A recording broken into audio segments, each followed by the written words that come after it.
Muy buenas noches y sean todos bienvenidos a su programa desde My Magic Window. Esta noche tenemos un programa muy interesante. Tenemos una gran pregunta que la vamos a responder dentro de una ideología, un pensamiento escatológico.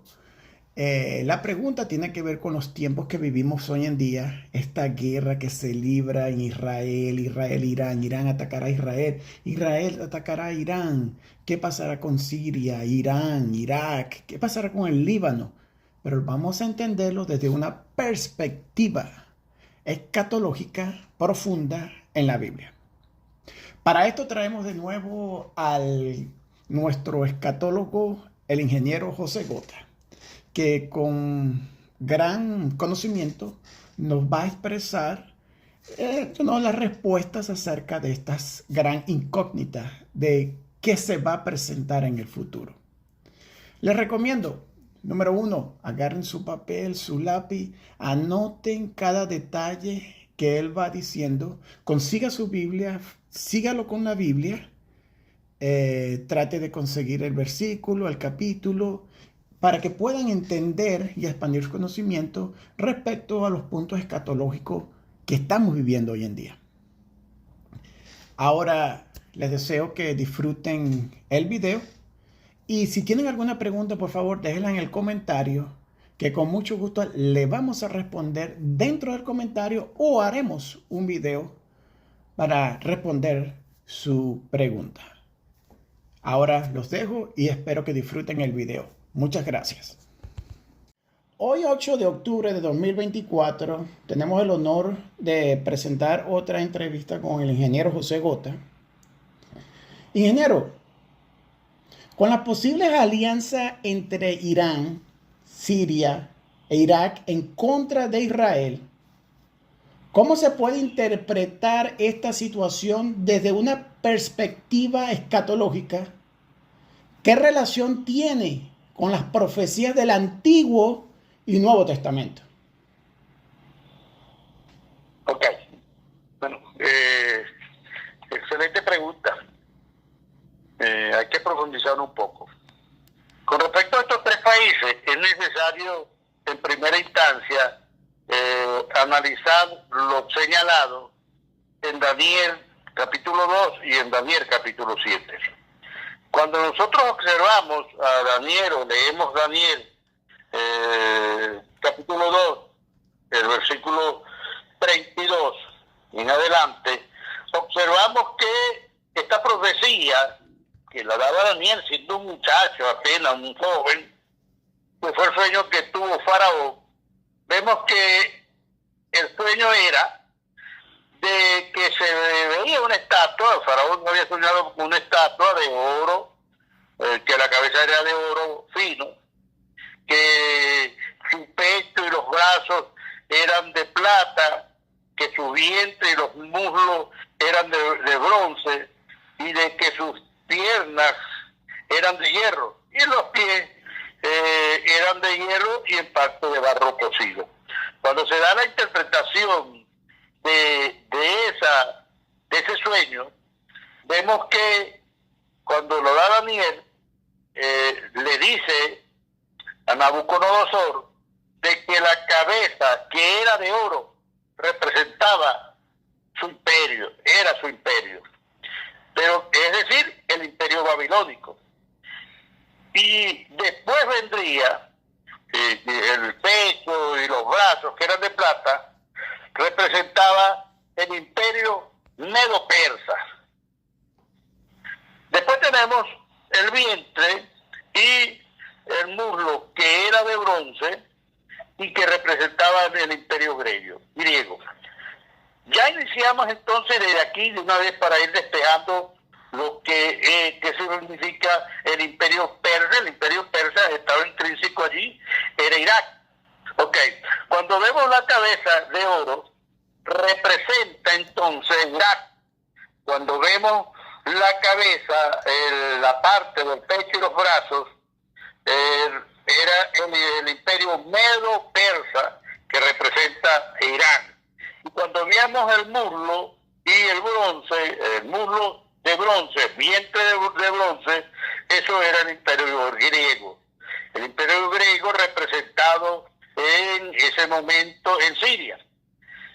Pero cuando leemos a Daniel 7, vemos que la vemos ahora no en metal, sino que lo vemos ahora en forma de bestia. Vemos al león que tenía alas de águila. Eso representaba la cabeza de oro. Un león que tiene cabeza, un león que además tenía alas de águila. Eso representa, por supuesto, al imperio babilónico, que es Irak, pero que tenía supremacía en la tierra, porque el león es el animal quizás el rey de los animales, pero la águila es el rey, es la reina de los cielos. Ahí representaba la majestuosidad de el imperio babilónico a través del león. Cuando vemos después la segunda bestia en Daniel 3, que sale en Daniel 5, capítulo 5, versículo 5, se observa una segunda bestia, que es de forma de oso, que representa en Daniel 3 el pecho y el brazo de plata. Pero aquí está representada en forma de bestia, de oso, donde se alzaba de más de un costado, más que de otro lado. Representa entonces los medos persas, pero fue entonces, cuando se eleva más de un lado, representa lo que el imperio persa se sobrepuso sobre los medos. Allí representa eso, pero hay algo interesante aquí, que establece, señala, que tenía 3 costillas sobre sus dientes, este oso, lo cual quiere indicar que cuando llega el imperio persa, los imperios que antecedían a ellos, que eran 3, que son el imperio egipto, los asirios y por supuesto el babilónico, este imperio lo hizo realmente triza, con una fuerza descomunal, porque era un imperio de un ejército descomunal, agresivo.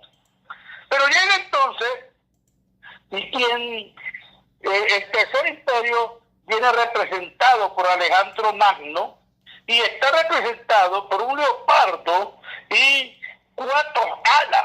Es decir, el leopardo es el animal más rápido, más veloz que hay sobre la tierra, y si usted le pone 4 alas, significaba esto, que iba a ser un imperio, que iba a llegar de una manera violenta, rápida, ligera, y por eso era que tenía 4 alas, y era representada por el leopardo. Eso lo vemos en la historia. En la historia, cuando analizamos a Alejandro Magno, la historia de Alejandro Magno, vemos que él fue rey a los 20 años, pero ya 10 años después, a los 30, ya era emperador, conquistador del mundo, y murió a los 32. Pero ese imperio, importantísimo esto para este análisis que vamos a hacer, este imperio se dividió en 4, a través de los generales, Casandro, Ptolomeo, Seleucido y Lisimaco. Pero el imperio Seleucida, que es donde entraba, porque se dividieron en 4 imperios, donde representaba qué áreas ocupaban las áreas de Irán, de Irak, Siria, el Líbano y Afganistán. Es decir, que este imperio Seleucida es un imperio realmente de los 4 que abarcó muchas áreas que correspondían a los imperios anteriores, como era el imperio babilónico y como era el imperio de Irán, o el imperio que conocemos como los persas. Entonces, aquí vemos estos 3 imperios. Es decir, el primero, que es el babilónico, que representa el león. El segundo, que es el imperio correspondiente a los persas, que representa a Irán, que es semejante a un oso, y el cuarto, el tercero, que es el imperio griego, que está representado por un leopardo a través de Alejandro Magno. Cuando observamos la Apocalipsis, vemos en el capítulo 13, verso 2, que va a surgir al final de los tiempos, y óyese bien, ya está surgiendo, va a existir, va a surgir una unión de tres reinos, gobernados por otro reino, pero que estará representado por forma de animal, y la forma de este animal que sale especificado en Apocalipsis 13, verso 2, es que tiene la forma de leopardo, y eso representa, ya hemos dicho, al imperio griego. Sus pies son de oso y su boca es de león. Es decir, el oso representa, en dado caso, representa a los persas, es decir, a Irán. Y la boca de león representa, en este caso, es justamente el primer imperio babilónico, que es Irak. Entonces, aquí vemos representado en los últimos tiempos a estos tres imperios, pero que este imperio, fíjense bien cómo está conformado. Dice que tiene semejante a un leopardo con los pies del oso. Ahora, ¿por qué los pies del oso? Los pies del oso, porque el oso es el único animal que se puede parar, puede andar en cuatro patas, pero también puede pararse. Y allí la ventaja del oso. Y la boca como un león. ¿Pero por qué un león? Porque el león, cuando ruge, el sonido se oye a 8 kilómetros de distancia, y señala las escrituras que esta bestia generará palabras blasfemas en contra del Creador, y por eso es que tiene la boca de león. ¿Por qué leopardo? Fíjense que todas las partes que va a componer esta bestia son componentes del leopardo. La diferencia radica en que en los pies es de oso, solamente los pies, y la boca es de león, pero todo va a estar conformado en leopardo. Vemos aquí representados ya en los últimos tiempos, y en los últimos tiempos ya estamos, estos tres países representados en esta alianza, y eso se está desarrollando actualmente. ¿Qué va a pasar? Es la pregunta que debe surgir ahorita. Lo que va a suceder es que sí va a haber un enfrentamiento entre estos tres países, es decir, entre Irán, Irak y Siria, en contra de Israel. Pero óigase bien lo que señala las escrituras con respecto a este enfrentamiento. Cuando vemos Apocalipsis capítulo 13, verso 3, señalan las escrituras que esta bestia compuesta por estos tres países va a quedar herida de muerte. Herida de muerte. Es decir, nos sale a la luz pública que sí va a existir un enfrentamiento, pero que va a ganar Israel en estos tiempos. Pero el mundo se va a quedar sorprendido, porque estos tres países, se van a levantar después en contra otra vez de Israel, cuando ya haya venido el Señor Jesucristo a esta tierra. Oh, muchas gracias, ingeniero. Muy buena respuesta. Gracias.